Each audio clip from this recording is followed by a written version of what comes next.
칠흑 같은 어둠이 내려앉은 초가 삼간한 찢어진 문풍지 사이로 스며드는 황소바람보다 더 섬뜩하고 기이한 푸른 광채가 좁은 방 안을 가득 메우고 있었다.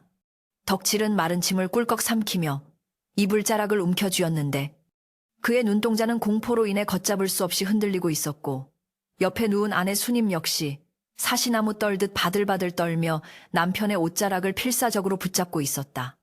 방구석에 놓인 뒤주. 쌀 한 톨 남아있지 않아 거미줄만 무성하던 그 낡은 뒤주.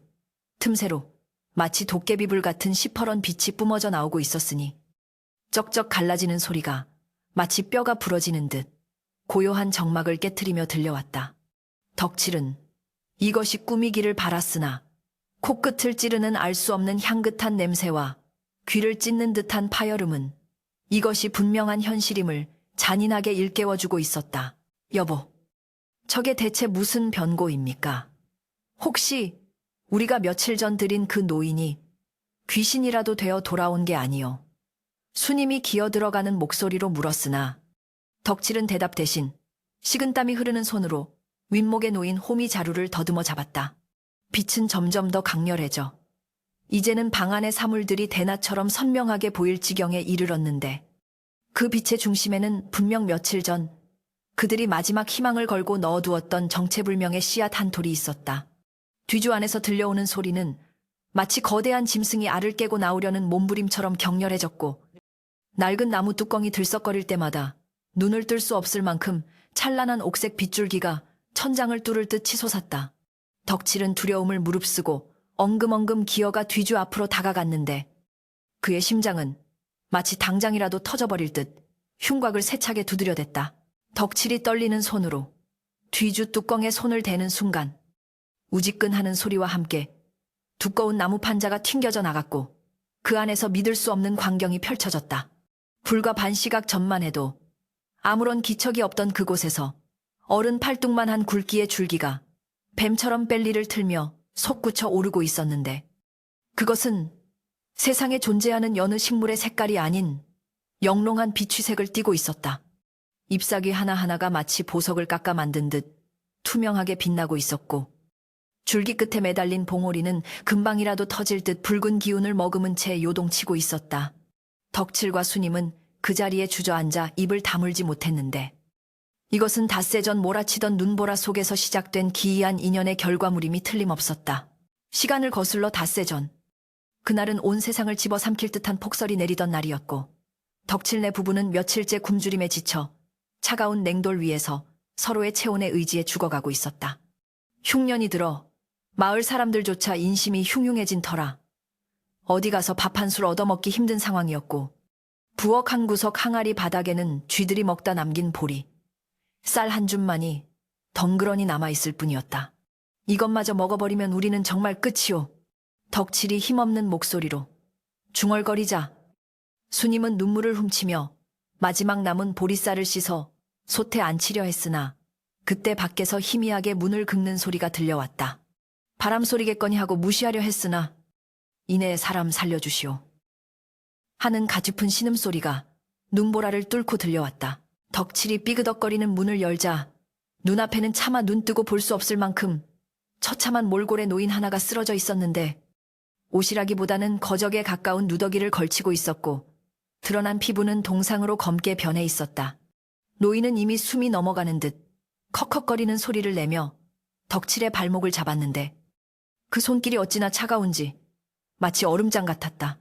덕칠은 잠시 망설였으나 차마 산 사람을 얼어 죽게 내버려 둘 수 없어 노인을 방 안으로 끌어들였고 수님은 말없이 아랫목을 내어주며 노인의 온몸을 주물러주기 시작했다.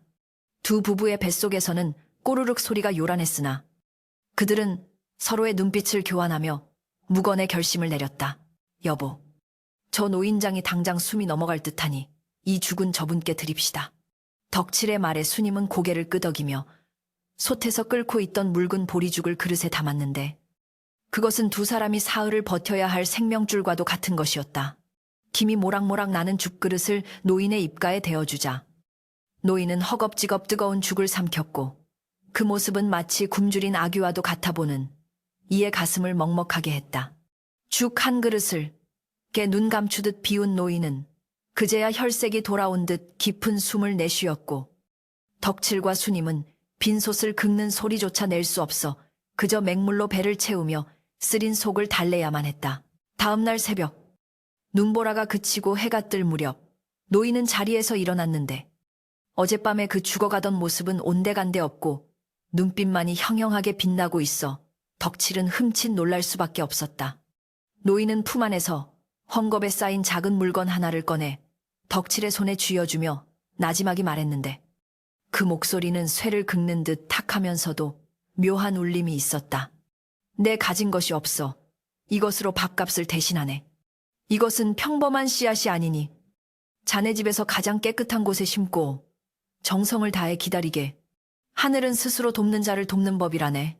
노인은 그 말만을 남기고 뒤도 돌아보지 않은 채 눈 쌓인 산길로 사라져버렸고, 발자국조차 남기지 않고 호련히 사라진 그 뒷모습에 부부는 한참을 멍하니 서 있었다. 덕칠이 손을 펴보니 그곳에는 손톱만 한 크기의 검붉은 씨앗 하나가 놓여 있었는데 겉면에는 알 수 없는 문양이 새겨져 있었고 만져보면 따뜻한 온기가 느껴졌다.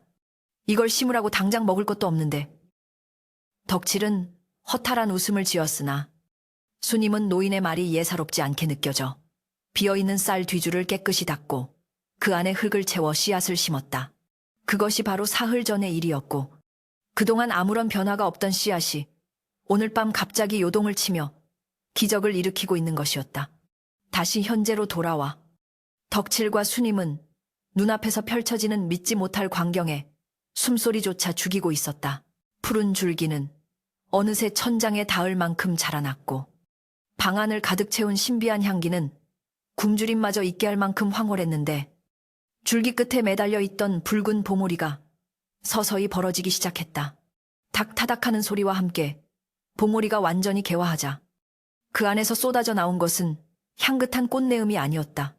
덕칠은 자신의 눈을 의심하며 눈을 비비고 다시 보았으나 그것은 분명 꿈이 아니었고, 쏟아져 내린 것은 쌀알도 보리알도 아닌 번쩍이는 황금 조말들이었다.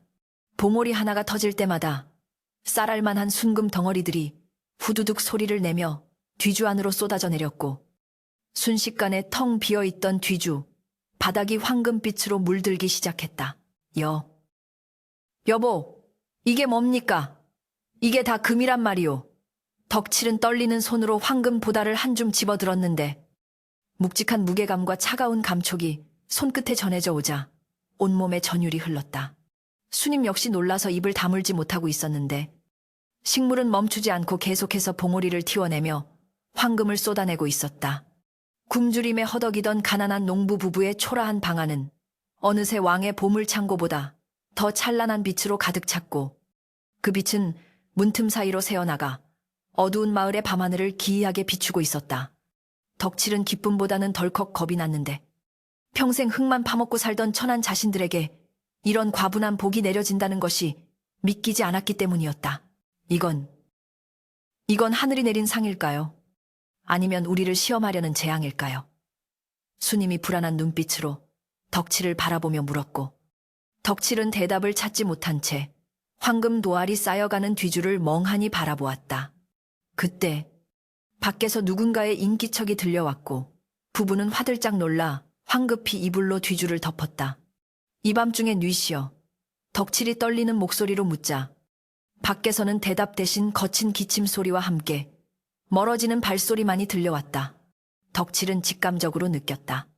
이 황금나무가 가져온 것은 단순히 부귀영화만이 아닐 것이며 이제 자신들의 평온했던, 아니 비참하지만 조용했던 삶은 완전히 끝나버렸음을. 날이 밝아오자 기이한 식물은 성장을 멈추고 잎을 오므렸으나 뒤주 안에는 이미 반가마니 분량의 황금, 모알이 그득하게 쌓여 있었다. 덕칠과 순임은 방문을 걸어 잠그고 밤새 한숨도 자지 못한 채 서로를 마주보고 앉아 있었는데 그들의 얼굴에는 기쁨보다 근심이 더 깊게 드리워져 있었다. 이 엄청난 비밀을 어떻게 감당해야 할지, 그리고 간밤에 들렸던 그 발소리의 주인공은 누구였는지 알 수 없는 불안감이 검은 먹구름처럼 그들의 마음을 짓누르고 있었다. 창호지 문 너머로 아침 햇살이 비쳐들기 시작했지만 방 안의 공기는 여전히 차갑고 무겁게 가라앉아 있었다. 부부는 황금달을 만지작거리며 닷새 전 노인이 남긴 말을 되새겼다. 하늘은 스스로 돕는 자를 돕는 법이라네. 과연 이 황금은 그들이 베푼 선행에 대한 보답일까? 아니면 그들을 파멸로 이끌 달콤한 미끼일까? 덕칠은 결심한 듯 자리에서 일어나 수님을 바라보며 비장한 목소리로 말했다. 여보, 우리가 이 금을 다 가졌다가는 분명 탈이 날 것이오. 당장 마을에 굶어 죽는 이들이 태반인데 우리만 배불리 먹고 산다면 하늘이 노할게요. 날이 밝는 대로 장터에 나가 쌀로 바꾸어 사람들에게 나눠줍시다. 수님은 남편의 뜻 깊은 생각에 눈시울을 붉히며 고개를 끄덕였으나 그들의 순박한 결심이 불러올 피바람을 그들은 아직 짐작조차 하지 못하고 있었다. 덕칠이 읍내 장터의 쌀가게 주인에게 내민 것은 콩알만한 황금 떠말 2개였다. 주름진 손바닥 위에 올려진 그 영롱한 금덩이는 꾀죄죄한 덕칠의 행색과는 어울리지 않을 만큼 눈부신 빛을 발하고 있었는데 쌀가게 주인은 눈을 동그랗게 뜨고 그것을 이리저리 굴려보더니 의심스러운 눈초리로 덕칠을 훑어보았다. 이복의 덕칠이 자네가 밭에서 호미질하다 옛 무덤이라도 팠나? 이 귀한 것이 어디서 났는가? 주인의 물음에 덕칠은 가슴이 철렁 내려앉았으나 애써 태연한 척하며 뒷머리를 긁적였다. 아, 예. 뭐, 조상님 산소 돌보다가 우연히 주웠습죠. 그건 그렇고 이걸로 쌀 5가마니만 주십시오. 그리고 남는 돈은 엽전으로 바꿔주시고요. 주인은 고개를 갸웃거리면서도 금의 순도가 워낙 좋아 군말 없이 쌀을 내주었고 덕칠은 지게 가득 쌀가마니를 싣고 마을로 돌아오는 길 내내 등 뒤에서 누군가 쫓아오는 것만 같아 자꾸만 뒤를 힐끔거렸다. 마을 어귀에 들어서자 흉년의 그림자가 짙게 드리운 풍경이 덕칠의 마음을 무겁게 짓눌렀는데 집집마다 굴뚝에서는 연기가 끊긴 지 오래였고 힘없이 담장에 기대 앉은 노인들은 초점 없는 눈으로 허공을 응시하고 있을 뿐이었다. 아이들의 울음소리조차 말라버린 그 처참한 광경 속에서 덕칠은 지난밤의 결심을 다시 한번 굳게 다졌다. 그는 밤이 깊어지기를 기다려 수님과 함께 쌀을 소분하여 배보자기에 쌌고 도둑고양이처럼 살금살금 마을을 돌아다니며 굶주림이 극심한 집 앞 팻마루에 쌀자루를 몰래 놓고 왔다. 다음 날 아침 마을 곳곳에서는 탄성과 울음소리가 터져 나왔다. 아이고, 하느님 부처님 우리를 버리지 않으셨군요. 밥 짓는 구수한 냄새가 온 마을을 휘감았고 오랜만에 사람들의 얼굴에는 생기가 돌기 시작했다. 하지만 세상에 비밀은 없는 법이라. 덕칠 부부의 선행은 꼬리가 길면 밟힌다는 말처럼 예기치 않은 곳에서 소문의 싹을 틔우기 시작했다. 장터 쌀가게 주인이 술김에 떠든 덕칠의 황금 이야기가 바람을 타고 마을로 흘러들어왔고 밤마다 덕칠의 집 문틈으로 새어나오는 기이한 푸른 빛을 목격했다는 옆집 안악의 증언이 더해지자 소문은 눈덩이처럼 불어나 괴담이 되어갔다. 덕칠이네 집에 도깨비가 산다더라. 아니지. 산신령이 내려와 금방망이를 휘둘렀다더라. 사람들은 수군거리면서도 덕칠이 나눠준 쌀 덕분에 목숨을 부지했기에 대놓고 그를 추궁하지는 않았으나 호기심 어린 시선들은 점점 덕칠의 오두막을 향해 조여오고 있었다. 덕칠과 수님은 쏟아지는 시선을 피해 방문을 굳게 걸어 잠그고 지냈으나 방 안의 황금보리 나무는 주인의 근심을 비웃기라도 하듯 하루가 다르게 무성해지며 더 많은 황금 또마를 쏟아내고 있었다. 한편 마을 언덕 위 기와집에는 이 일대 땅의 절반을 소유하고 있는 지주 최참봉이 살고 있었는데 그는 흉년에도 아랑곳하지 않고 곳간에 쌀을 쌓아두고 고리대금업으로 배를 불리는 천하의 수전노였다. 기름진 고깃국으로 아침상을 물린 최참봉은 사랑방에 비스듬히 누워 곰방대를 물고 있었는데 그때 그의 신복인 마름, 소작관리인 억새가 헐레벌떡 뛰어들어와 납작 엎드렸다. 나리나리 기가 막힌 소식을 물어왔습니다요. 그 건너편 쪼가리밭 소작농 덕칠이놈 말입니다. 억쇠의 호들갑에 최참봉은 귀찮다는 듯 눈살을 찌푸리며 곰방대를 털었다. 그놈이 뭐 소작료라도 떼어먹고 도망이라도 갔단 말이냐. 아침부터 웬 호들갑이야. 억새는 침을 튀기며 눈을 반짝였다. 그게 아니라요. 그놈 집에서 밤마다 푸른 서광이 비치고 놈이 장터에서 순금을 팔아 쌀을 사다가 동네방네 뿌리고 다닌답니다. 요 사람들이 그러는데 놈이 산에서 신령한 보물을 주었다지 뭡니까? 뭐라? 황금 최참봉의 눈이 번쩍 뜨이며 몸을 벌떡 일으켰다. 그의 탐욕스러운 눈동자가 뱀처럼 가늘어지더니 이내 교활하게 번들거렸다. 덕칠이. 그놈은 제 입에 풀칠하기도 바쁜 놈인데 황금이라니. 필시 무슨 곡절이 있겠구나. 억새야. 너 당장 가서 그놈을 잡아오너라. 아니, 조용히 가서 동태를 살피고 오너라. 그 보물이 무엇인지 내 눈으로 직접 확인해야겠다. 최참봉은 입맛을 다셨다. 그의 논리대로라면 덕칠이 사는 땅도 자신의 소유요. 덕칠이 밟고 다니는 산도 자신의 소유이니 덕칠이 발견한 보물 또한 마땅히 자신의 것이 되어야 했다.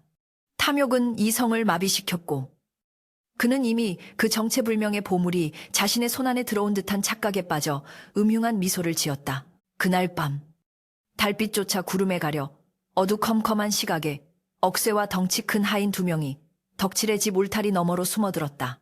찢어진 문풍지 틈으로 새어나오는 빛은 여전히 푸르스름했고 안에서는 덕칠 부부의 두렁거리는 말소리가 들려왔다. 억새가 문구멍을 뚫고 안을 들여다본 순간 그는 턱이 빠질 만큼 입을 쩍 벌리고 말았다. 방 한가운데 떡하니 버티고 선 기묘한 식물, 그리고 그 가지마다 주렁주렁 매달려 흔들리는 황금 칼들. 그것은 세상 어디에서도 듣지도 보지도 못한 요물이었다. 억새는 침을 꿀꺽 삼키며 뒷걸음질 쳤다. 세상에, 저게 다 금이란 말이지. 그는 이 사실을 당장 최참봉에게 알려야 한다는 생각에 서둘러 발길을 돌리려 했으나 썩은 나뭇가지를 밟는 소리가 밤의 정막을 깨고 말았다. 누구냐?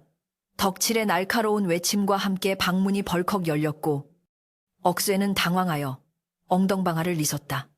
덕칠은 손에 낫을 쥐고 튀어나왔으나 마주친 것은 험상궂은 표정의 억새와 하인들이었다. 억새는 들킨 김에 오히려 배를 내밀며 뻔뻔하게 나왔다. 오냐? 덕칠이 이놈 내놈이 요상한 요물을 숨겨두고 있다는 소문이 사실이었구나. 내놈이 감히 나으리의 땅에서 난 보물을 독차지하려 들다니. 제정신이냐? 억새의 쩌렁쩌렁한 고함 소리에 수님이 새파랗게 질린 얼굴로 뛰어나와 덕칠의 뒤에 숨었다. 덕칠은 분노와 두려움이 뒤섞인 목소리로 대꾸했다. 이건 누군가의 땅에서 캔 것이 아니오. 지나가던 도인이 주신 선물이란 말이오. 도인. 지나가던 개가 웃겠다. 내놈이 그 보물을 순순히 내놓지 않으면 최참봉 나으리께서 가만히 계시지 않을 게다. 관아에 고변하여 내놈을 도둑으로 몰아넣을 수도 있다는 걸 명심해라. 억새는 비열한 웃음을 흘리며 으름장을 놓았다. 그는 덕칠의 낫 따위는 안중에도 없다는 듯 집안을 힐끔거리며 탐욕스러운 시선을 거두지 않았는데 그 눈빛은 마치 먹잇감을 앞에 둔 하이에나와 같았다. 내일 날이 밝는 대로 나으리께서 직접 행차하실 것이니 목 깨끗이 씻고 기다리고 있거라. 억새 일당이 낄낄거리며 사라진 뒤 덕칠은 힘이 풀려 털썩 주저앉았고 낫은 힘없이 바닥으로 떨어졌다. 수님은 덕칠의 어깨를 감싸 안으며 흐느꼈다. 여보, 어찌합니까? 최참봉, 그 사람이 어떤 사람인데? 우리를 가만두지 않을 겁니다. 덕칠은 떨리는 손으로 아내의 손을 꼭 잡았다. 그의 눈앞에는 황금 보리나무가 여전히 아름답게 빛나고 있었지만 이제 그 빛은 축복이 아닌 저주의 서광처럼 느껴졌다. 처음 씨앗을 심었을 때의 설렘과 황금을 얻었을 때의 기쁨은 온데간데 없고 오직 다가올 파국에 대한 공포만이 그들의 심장을 조여왔다. 덕칠은 뼈저리게 깨달았다. 힘없는 자가 가진 보물은 보물이 아니라 목숨을 위협하는 흉기일 뿐이라는 것을 밤새 부부는 뜬 눈으로 밤을 지새웠다. 나무를 뽑아버릴까? 아니면 들고 도망칠까? 수백 번 고민했으나 갈 곳 없는 처지에 늙은 부모의 산소가 있는 이 땅을 등진다는 것은 죽음과 다를 바 없었다. 게다가 최참봉의 마수가 이미 뻗친 이상 도망친다. 한들 금방 잡힐 것이 뻔했다. 새벽닭이 울기 전 차가운 새벽 공기를 가르며 멀리서 요란한 징소리와 함께 가마꾼들의 발소리가 들려오기 시작했다. 최참봉이 예상보다 더 빨리, 그리고 더 요란하게 들이닥치고 있었다. 그는 단순히 확인하러 오는 것이 아니라 아예 빼앗을 작정으로 건장한 장정들을 대거 대동하고 오는 것이 분명했다. 덕칠은 방문을 열고 마당으로 나섰다. 새벽 안개 속에서 횃불을 든 무리가 뱀처럼 구불거리는 대열을 이루며 다가오고 있었고, 그 선두에는 비단 옷을 입은 최 참봉이 번들거리는 눈빛으로 가마 위에 앉아 있었다. 그의 뒤로는 몽둥이를 든 하인들이 살기등등한 표정으로 따르고 있었다. 마치 전쟁터에 나가는 장수처럼 위풍당당한 최참봉의 모습과 다 찌그러진 초가집 앞에서 낯 한 자루 없이 맨몸으로 서 있는 덕칠의 초라한 모습이 극명하게 대비되었다. 이것은 계란으로 바위치기보다 더 무모한 싸움의 서막이었다. 덕칠은 입술을 피가 맺히도록 깨물며 생각했다.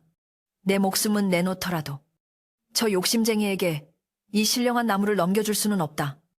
그러나 과연 그의 미약한 힘으로 저 거대한 탐욕의 파도를 막아낼 수 있을까? 바람 앞에 등불처럼 위태로운 운명이 그들을 기다리고 있었다. 최참봉의 고함 소리가 새벽의 정적을 깨뜨리며 마당을 쩌렁쩌렁 울렸다. 네, 이놈, 덕칠아. 내 놈이 내 곳간에서 훔쳐간 갑오를 썩 내놓지 못할까? 최참봉은 가마에서 내리지도 않은 채 부채로 덕칠을 가리키며 호통을 쳤는데, 그 목소리에는 서리빨 같은 위엄과 비릿한 탐욕이 뒤섞여 있었다. 덕칠은 마른 하늘에 날벼락 같은 누명의 억장이 무너지는 듯하여 바닥에 머리를 외쓰며 읍소했다. 나으리, 훔치다니요. 당치 않습니다. 이것은 지나가던 노스님께서 적선한 공덕으로 주시고 간 것이온데 어찌하여 소인에게 도둑 누명을 씌우십니까?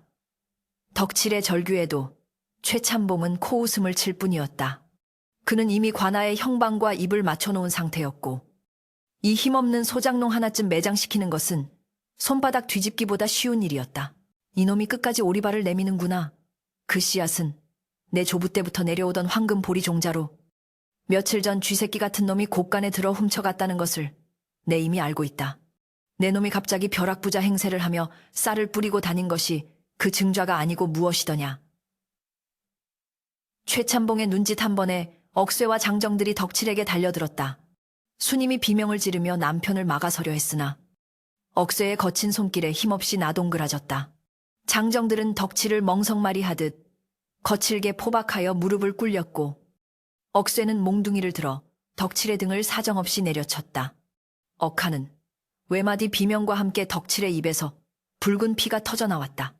매질 소리가 둔탁하게 울려 퍼질 때마다 수님의 가슴은 갈기갈기 찢어지는 듯했다. 말해라.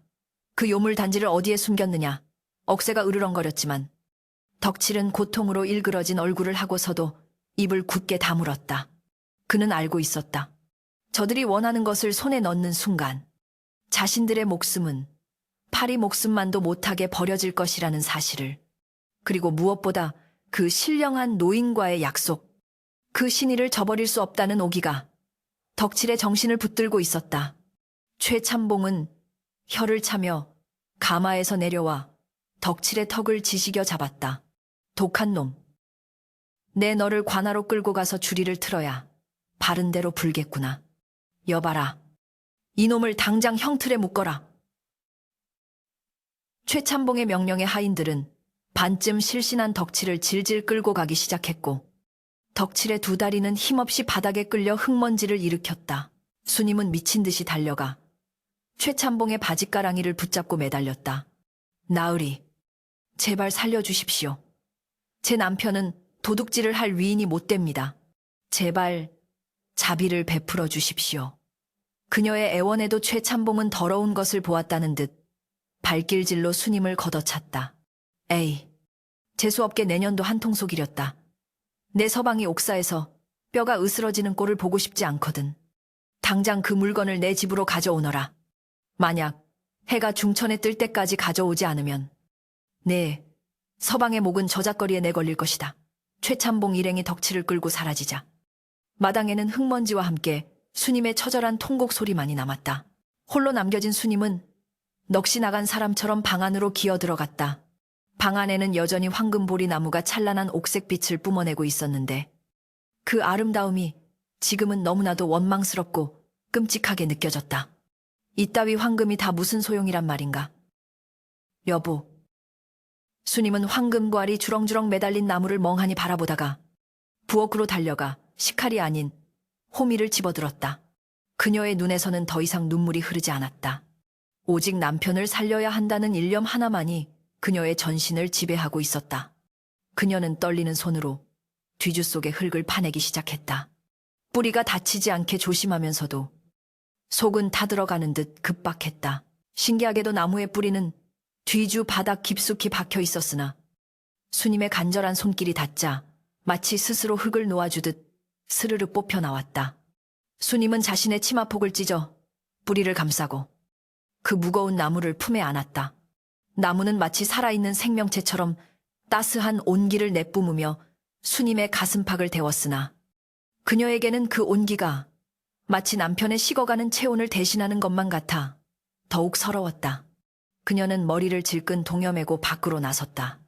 마을 사람들은 죄인처럼 고개를 숙이고 지나가는 수님을 보며 수군거렸으나 누구 하나 나서서 도와주는 이는 없었다. 최참봉의 서슬, 퍼런 권세가 두려웠기 때문이었다. 최참봉의 기와집 대문 앞은 이미 문전성시를 이루고 있었다. 덕치를 잡아들였다는 소문에 구경꾼들이 몰려들었고 대문 안쪽 마당에서는 덕칠의 신음소리가 담장을 넘어 들려오고 있었다. 수님이 품에 안은 보자기에서 새어나오는 기이한 푸른 빛을 보자 웅성거리던 사람들은 홍해가 갈라지듯 길을 터주었다. 수님은 비틀거리는 걸음으로 대문 안으로 들어섰다. 마당 한가운데에는 피투성이가 된 덕칠이 형틀에 묶여 있었고 그 앞 평상에는 최참봉이 의기양양하게 앉아 술잔을 기울이고 있었다. 가져왔습니다. 수님의 목소리는 갈라져서 거의 들리지 않았으나 그 존재감만은 마당 전체를 압도했다. 최참봉이 술잔을 내던지고 벌떡 일어났다. 오, 드디어 가져왔구나. 걔 무엇들 하느냐. 어서 받아오지 않고 억새가 달려나와 수님의 품에서 나무를 낚아채듯 빼앗았다. 보자기가 벗겨지자 대낮의 햇빛조차 무색하게 만드는 강렬한 비취빛과 황금의 광채가 마당 전체를 휘감았다. 사람들은 비명을 지르며 눈을 가렸고 최참봉은 그 자리에 털썩 주저앉으며 탄성을 내질렀다. 이것이로구나. 천하의 보물이 내 손에 들어왔구나. 최참봉은 넋을 잃고 나무에게 다가가 떨리는 손으로 황금 쪼마를 어루만졌다. 그 순간 덕칠이 희미하게 눈을 뜨고 소리쳤다. 수님아, 안 된다. 저걸 넘겨주면. 그러나 그의 목소리는 너무나 미약했다. 수님은 억수에게 떠밀려 바닥에 쓰러지면서도 덕칠을 향해 기어갔다. 여보, 다 필요 없어요. 당신만 살면 돼요. 수님은 피범벅이 된 덕칠의 발을 끌어안고 오열했다. 최참봉은 이미 부부 따위는 안중에도 없었다. 그는 나무가 뿜어내는 빛에 홀린 듯 중얼거렸다. 아름답다. 이 빛, 이 향기. 이제 조선 팔도의 모든 부가 내 발 아래 있도다. 그는 탐욕스러운 눈길을 거두지 않은 채 손을 휘저었다. 약속은 약속이니 저 거지 같은 놈들을 내다 버려라. 다시는 내 땅에 발도 붙이지 못하게 하여라. 억새와 하인들은 묶여있던 덕치를 풀어 짐짝처럼 대문 밖으로 내동댕이 쳤고 수님 역시 머리채를 잡혀 쫓겨났다. 쿵 하고 육중한 대문이 닫히는 소리는 마치 저승문이 닫히는 소리처럼 매정했다. 흙투성이가 된 채 거리에 나뒹구는 덕칠과 수님. 그들의 손에는 이제 땡전 한 푼, 쌀 한 톨 남지 않았고 남은 것이라고는 상처 입은 몸과 짓밟힌 자존심뿐이었다. 하지만 대문 안쪽에서는 최참봉의 광기 어린 웃음소리가 담장을 넘어 끊임없이 들려오고 있었다. 으하하하, 보아라. 이 영롱한 자태를 내일 당장 고을 원님과 유지들을 불러 잔치를 열 것이다. 내 위세를 천하에 떨칠 것이다. 그는 몰랐다. 자신이 손에 넣은 것이 단순한 황금나무가 아니라 인과응보의 씨앗이라는 것을. 수님의 품을 떠난 나무는 최참봉의 손에 들리자마자 그 빛의 색깔이 미묘하게 변하고 있었다. 맑고 투명했던 옥색빛은 점점 탁한 핏빛으로 물들어가고 있었고 향긋했던 꽃내음 사이로 비릿한 쇠 냄새가 섞여 나오기 시작했으나 탐욕의 눈이 먼 최참봉과 그의 식솔들은 그 불길한 징조를 전혀 눈치채지 못하고 있었다. 해질녘 마을 어귀의 낡은 정자나무 아래서 덕칠은 겨우 정신을 차렸다. 수님은 찢어진 치맛자락으로 남편의 상처를 닦아내며 하염없이 눈물을 흘리고 있었다. 여보, 미안하오. 나 때문에 그 귀한 것을. 덕칠의 말에 수님은 고개를 저으며 남편의 입을 막았다. 아니에요. 그까짓 황금. 우리 분수에 맞지도 않았던 겁니다. 당신이 살아 돌아왔으니 그것으로 좋게요. 두 사람은 서로를 부둥켜 안고 붉게 타오르는 노을을 바라보았다. 그들의 등 뒤로 멀리 최참봉의 기와집 지붕 위로 기이하고도 불길한 붉은 기운이 서서히 피어오르고 있었다. 그것은 다가올 파멸을 예고하는 지옥의 불꽃과도 같았다. 덕칠은 직감적으로 느꼈다. 이 긴 악몽은 아직 끝나지 않았으며 탐욕이 잉태한 재앙이 곧 저 거대한 기와집을 집어삼킬 것임을. 바람이 불어와 나뭇가지를 흔들자 마치 두고 보자 라고 속삭이는 듯한 서늘한 소리가 들려왔다. 최참봉의 집마당은 대낮부터 질펀한 술판이 벌어져 시끌벅적했는데 고을 원님을 비롯해 내로라 하는 유지들은 모조리 불러 모아놓은 터라 대문 밖까지 풍악 소리가 요란하게 울려 퍼지고 있었다. 상다리가 부러질 듯 차려진 산의 진미는 흉년이라는 말이 무색할 정도로 호사스러웠고 기름진 고기 굽는 냄새가 담장을 넘어 굶주린 마을 사람들의 코끝을 잔인하게 자극하고 있었다. 최참봉은 붉은 비단옷을 입고 상석에 앉아 거만하게 부채질을 해대며 손님들의 아첨을 즐기고 있었는데 그의 얼굴에는 세상을 다 가진 듯한 오만함이 덕지덕지 묻어 있었다. 허허, 최대인 듣자 하니 천하의 보물을 얻으셨다지 않소. 그 신령한 나무가 금을 쏟아낸다는 게 참말이오. 고을 원님의 물음에 최참봉은 입꼬리를 말아 올리며 의기양양하게 대답했다. 아뇨, 그렇고 말고요. 내 오늘 여러분께 그 기적을 직접 보여드리고자 이 자리를 마련했소이다. 자, 모두 눈을 크게 뜨고 지켜보시오. 최참봉이 손뼉을 딱 치자 억새와 하인들이 끙끙거리며 안채에서 커다란 붉은 비단 보자기에 쌓인 물건을 들고 나왔는데 그 기운이 예사롭지 않아 좌중은 일순간 숨을 죽이고 그 모습을 주시했다. 그런데 어찌 된 영문인지 어제까지만 해도 청명한 옥색 빛을 띠던 보자기가 오늘은 검붉은 기운을 내뿜고 있었고 가까이 다가갈수록 향긋하던 꽃내음 대신 썩은 내가 진동하는 듯 했으나 이미 탐욕에 눈이 먼 사람들은 그 불길한 징조를 전혀 감지하지 못했다. 최참봉은 좌중을 둘러보며 뜸을 들이더니 마치 황제가 옥새를 꺼내듯 비장한 표정으로 보자기를 확 걷어 젖혔다. 자, 보시오. 이것이 바로 내 가문의 영광, 황금보리나무여. 사람들의 탄성이 터져 나와야 할 순간이었으나 정작 마당에는 기이한 침묵만이 감돌았다. 보자기가 벗겨진 그곳에는 화려한 황금나무가 서 있었으나 그 줄기는 마치 핏줄이 선 듯 붉게 충혈되어 있었고 잎사귀는 독이 오른 뱀의 비늘처럼 번들거리고 있었기 때문이었다. 어째 색깔이 좀 기괴하구려. 한객주가 조심스럽게 입을 열었으나 최참봉은 개의치 않고 나무 앞으로 다가가 가지를 움켜쥐었다. 허허, 이 사람아 보물이 원래 기이한 법이지. 자, 이제 금비가 쏟아질 것이니 주머니들 벌리시오. 최참봉은 호탕하게 웃으며 나무를 세차게 흔들었다. 후두둑 툭 타다닥 가지 끝에 매달려 있던 수많은 붉은 봉오리들이 일제히 터지며 무언가가 쏟아져 내리기 시작했는데 그 소리는 맑고 청아한 금소금이 아니라 무언가 눅눅하고 질척거리는 소리였다. 최참봉은 바닥에 떨어진 것들을 줍기 위해 허리를 숙였으나 그 순간 그의 얼굴이 사색이 되며 비명을 질렀다. 으악이, 이게 뭐야? 그의 손에 들린 것은 번쩍이는 황금이 아니라 살이 통통하게 오른 징그러운 진해와 독충들이었다. 나무에서 쏟아진 것은 황금이 아니었다. 봉오리가 터질 때마다 새까만 딱정벌레, 맹독을 품은 진해, 밀리를 튼 살무사들이 본물 터지듯 쏟아져 나왔고 순식간에 잔치상은 아수라장으로 변해버렸다. 사람 살려 뱀이다, 독충이다, 점잖던 양반들은 채통도 잊은 채 비명을 지르며 밥상 위로 뛰어올랐고, 고을원님은 도망치려다 발이 꼬여 고깃국물통에 얼굴을 처박았다.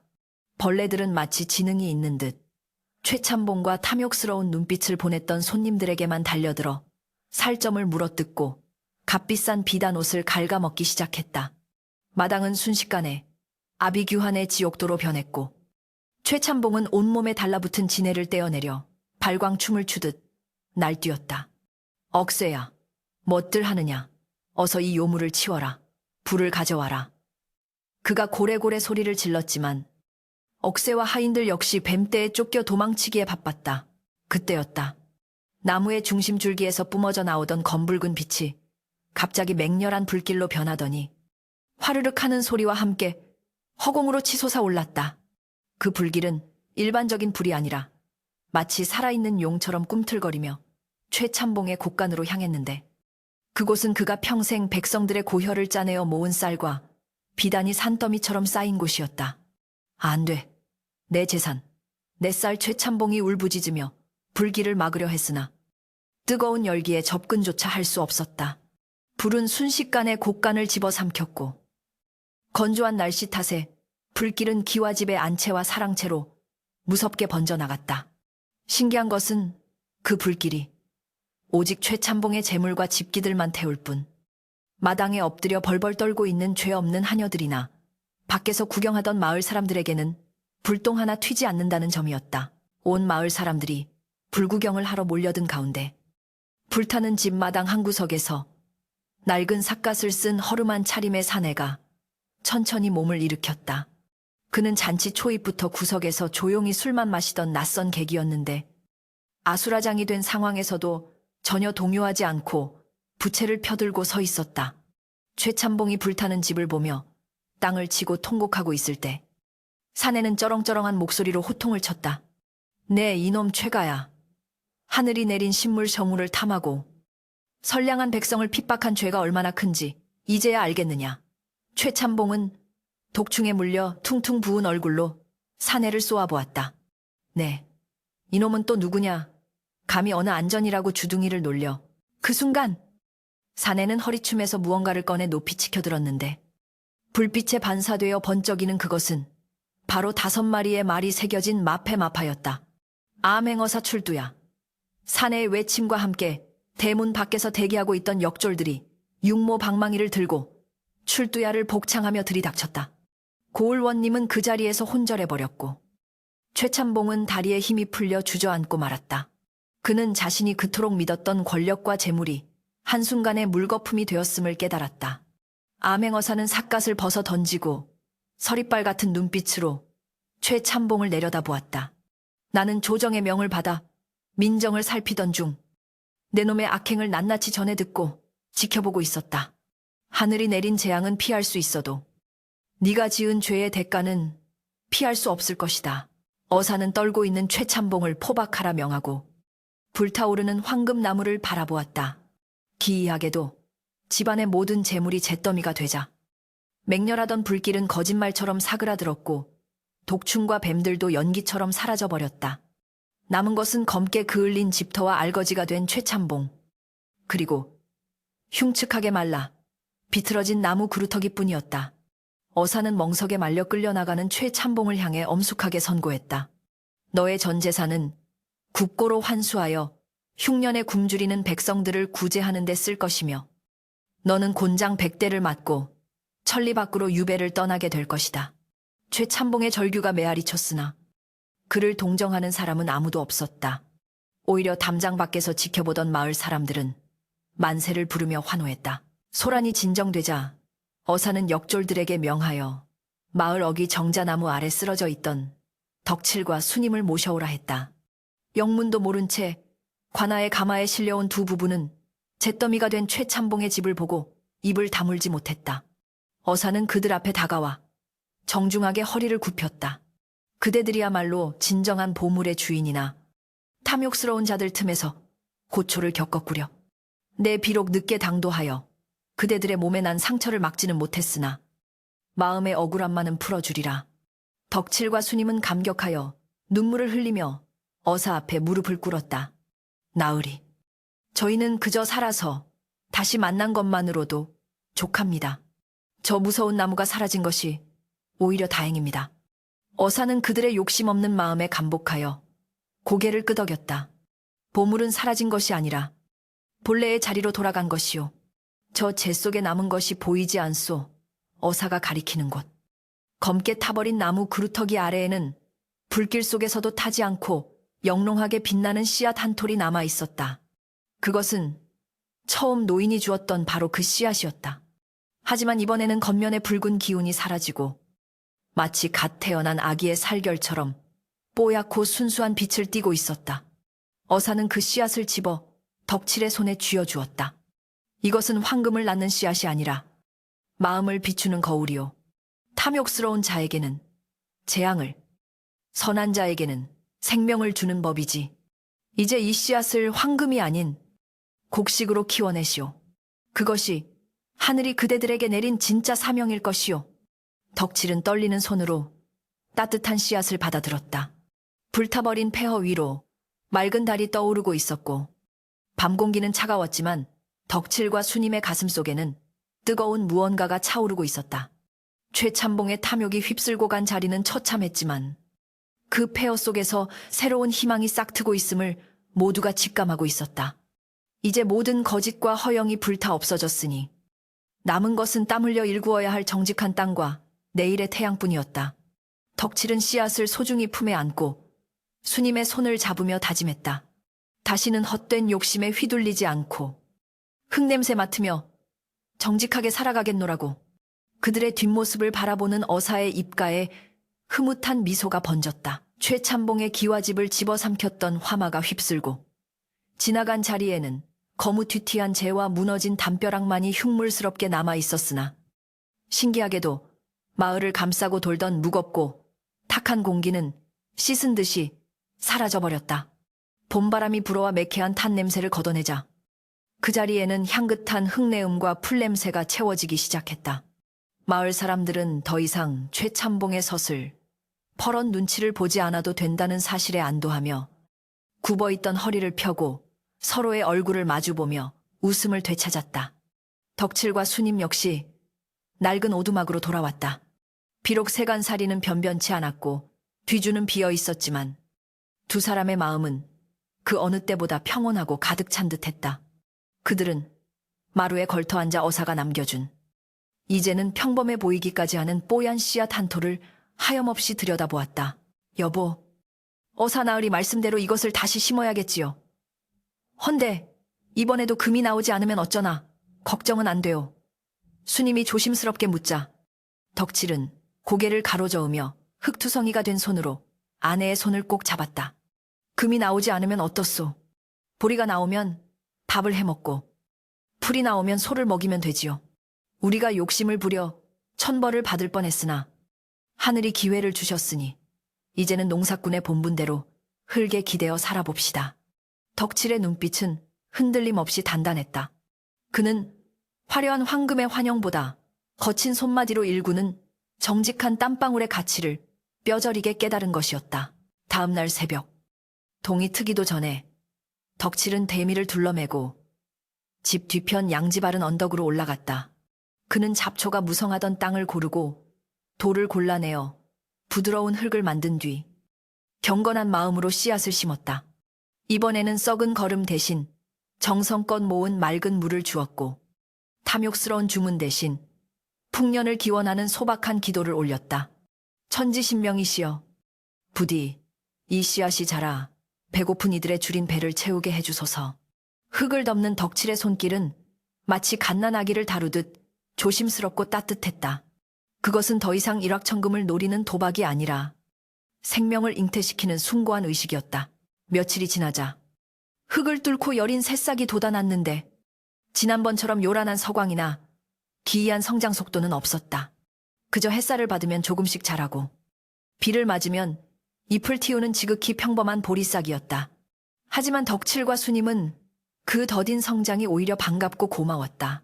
그들은 매일 아침 저녁으로 밭에 나가 잡초를 뽑고 벌레를 잡아주며 자식처럼 보리를 돌보았다.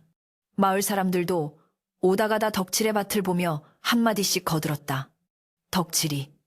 그게 그 신령한 씨앗이라며 이번엔 금덩이가 안 열리나 보지. 짓궂은 농담에도 덕칠은 허허 웃으며 대답했다. 금덩이보다 더 귀한 게 열릴 겁니다. 두고 보십시오. 계절이 바뀌어 따가운 여름 햇살이 대지를 달굴 무렵 덕칠의 밭에서는 기적 같은 일이 벌어지고 있었다. 비록 황금타말은 아니었지만 보리 이삭이 일반 보리보다 3배는 더 굵고 탐스럽게 연그러가고 있었던 것이다. 줄기는 태풍이 불어도 꺾이지 않을 만큼 튼튼했고 이삭 하나하나에 맺힌 알곡의 수는 셀 수 없을 만큼 많았다. 바람이 불 때마다 황금빛 물결이 일렁이는 모습은 예전 방 안에서 보았던 차가운 금부치의 빛과는 비교할 수 없을 만큼 생동감 넘치고 아름다운 진짜 황금 들판이었다. 고소하고 달큰한 보리 익는 냄새가 온 마을에 퍼지자 사람들은 침을 삼키며 덕칠의 밭으로 모여들었다. 드디어 수확의 날. 덕칠이 낫을 들어 첫 이삭을 베자 사각하는 경쾌한 소리와 함께 묵직한 보리 다발이 품에 안겼다. 덕칠과 수님은 수확한 보리를 탈곡하여 가마솥에 넣고 밥을 지었는데 밥 짓는 냄새가 어찌나 기가 막힌지 심리 밖에서도 맡을 수 있을 정도였다. 갓 지은 보리밥은 윤기가 자르르 흐르고 씹을수록 단맛이 우러나왔는데 신기하게도 이 보리밥을 먹은 사람들은 알터니가 났고 굽은 허리가 펴지는 등 기력을 회복하는 것이었다. 소문은 삽시간에 퍼져나갔고 인근 고을의 병자들과 굶주린 이들이 구름대처럼 몰려들었다. 예전 같으면 문을 걸어 잠그고 숨겼을지도 모를 일이었으나 덕칠과 수님은 대문을 활짝 열었다. 어서들 오십시오. 배고픈 사람은 누구나 와서 드시고 가십시오. 수님은 큰 솥에 보리죽을 끓여 쉴 새 없이 퍼날랐고 덕칠은 찾아온 사람들에게 보리 종자를 한 줌씩 나누어 주었다. 이것은 하늘이 주신 것이니 내 것이 아닙니다. 가서 심으시오. 그리고 수확하거든 또 다른 이웃에게 나누어 주시오. 덕칠의 말에 사람들은 감동하여 눈물을 흘리며 씨앗을 받아갔다. 탐욕스러운 최참봉이 독차지하려다 파멸을 맞았던 그 씨앗은 덕칠 부부의 나눔을 통해 온 고을로 그리고 조선 팔도로 퍼져나갔다. 이듬해 흉년으로 황폐했던 들판은 온통 황금빛 보리 물결로 뒤덮였고 사람들의 얼굴에는 굶주림의 그림자 대신 기름진 웃음꽃이 피어났다. 세월은 유수와 같이 흘러 어느덧 덕칠과 수님의 머리에도 하얀 서리가 내렸다. 이제 그들은 허리가 굽은 노인이 되었지만 마을에서 그들을 존경하지 않는 이가 없었다. 덕칠의 오두막은 마을 사람들이 십시일반으로 도와 번듯한 기와집으로 변해 있었고 곳간에는 억지로 채우려 하지 않아도 늘 핵곡식이 가득했다. 하지만 그들은 결코 사치하는 법이 없었고 여전히 흙 묻은 옷을 입고 밭에 나가 일하는 것을 즐거움으로 삼았다. 최참봉이 유배지에서 비참하게 객사했다는 소식이 바람결에 들려왔을 때도 덕칠은 그저 씁쓸한 표정으로 허공을 향해 막걸리 한 잔을 뿌려주었을 뿐이었다. 욕심이 과하면 화를 부르는 법. 저승에서는 부디 마음을 비우고 편히 가시게나. 어느 늦가을 해질녘 덕칠과 수님은 수확이 끝난 텅 빈 들판이 황금빛 노을에 물드는 것을 바라보며 팻마루에 나란히 앉아 있었다. 영감, 우리가 그날 눈보라 속에서 그 노인장을 만나지 못했더라면 어찌 되었을까요? 수님이 주름진 손으로 남편의 손등을 쓰다듬으며 물었다. 덕칠은 빙그레 웃으며 먼 산을 응시했다. 글쎄 말이요. 아마도 굶어 죽었거나 평생 가난을 원망하며 살았겠지.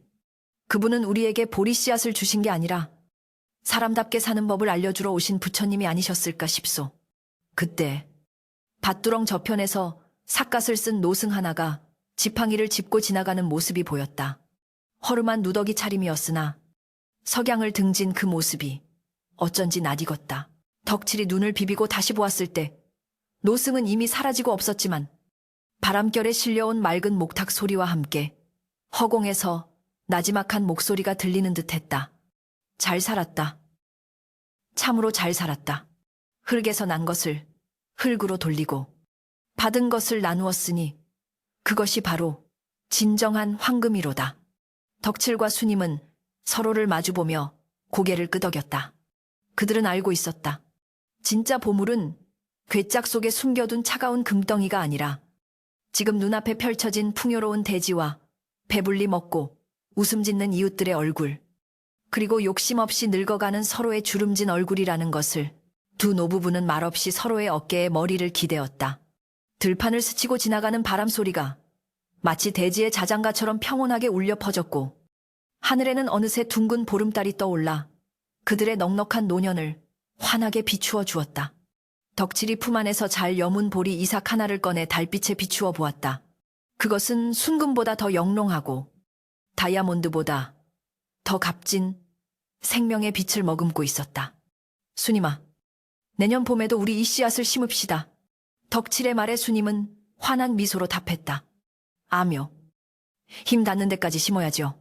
그것이 우리가 받은 은혜를 갚는 길이니까요. 전설에 따르면 그 후로도 오랫동안 그 마을은 황금보리 마을이라 불리며 흉년을 모르고 살았다고 한다. 그리고 마을 어귀에는 덕칠과 수님의 공덕을 기리는 작은 비석이 세워졌는데, 그 비석에는 다음과 같은 글귀가 새겨져 있어 오가는 이들의 발길을 멈추게 했다고 전해진다. 탐욕은 재앙을 싹 틔우고 나눔은 기적을 열매 맺는다. 진정한 부자는 곳간을 채운 자가 아니라 마음을 나눈 자이다. 이야기는 여기서 끝을 맺으니 오늘 밤 여러분의 꿈자리에도 황금빛 보리 물결이 일렁이며 풍요와 평안이 깃들기를 바란다. 하늘은 언제나 스스로 돕고 베푸는 자의 편이라는 만고불변의 진리를 가슴에 새기며 야담가는 이만 물러가도록 하겠다.